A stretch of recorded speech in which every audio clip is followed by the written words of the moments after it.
بچه اومدیم که با پروجوب که قراره یه ویدیو جداگانه از کانال گیمینگ ما باشه در مورد دو تا چنل آپاراتی هستش که درامای پیش اومده بینشون و ما هم حمایت آپارات ساپورت رو انجام میدیم. خب درود بر همگی. بچه اومدیم که از آپارات ساپورت حمایت کنیم بین درامایی که پیش اومده بین آپارات ساپورت و آپانتاس. بله، آپارات ساپورت دیس سنگین به آپانتاس داد و آپانتاس هم بیکار نشنست و همه جا رفت گفت من نمیتونم دیس بدم و دیس بک بدم و اینا. حالا خودشو فشاری میکنه از هر جهت و میخوام بهتون بگیم که از هر جهتی از جهت نموداری میخواد شروع کنه که الان داره عکسش هم فیلمش هم میبینید و میخواد آپاراتاش همین کارو کنه. دقیقا خودشو میخواد نموداری بیاد بالا و اینکه میخواد جواب آپارات ساپورت رو بده و جواب صحیحی هم نداره بده حقیقتا. و در ادامه خواهیم چند تا عکس بهتون نشون بدیم از آپارات ساپورت.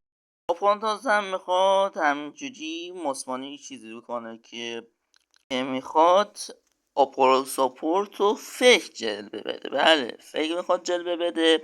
اینم از یکی از مدارکی که میخواد آپارات ساپورت رو فیک جلوه، ولی آپارات ساپورت دست از نشستن ور نمیداره و کلی جوابای سنگین و رکیک نه سنگین به آپانتاز میخواد بده. نمیدونم چرا آپانتاز رو با آپارات ناز اشتباه میگیرم.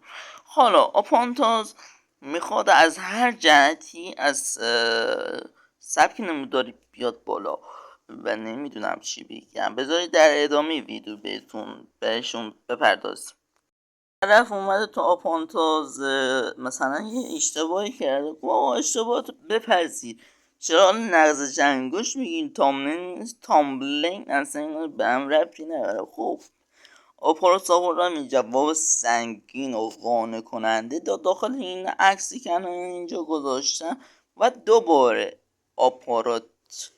آپانتاز اومده جوابی دادی که در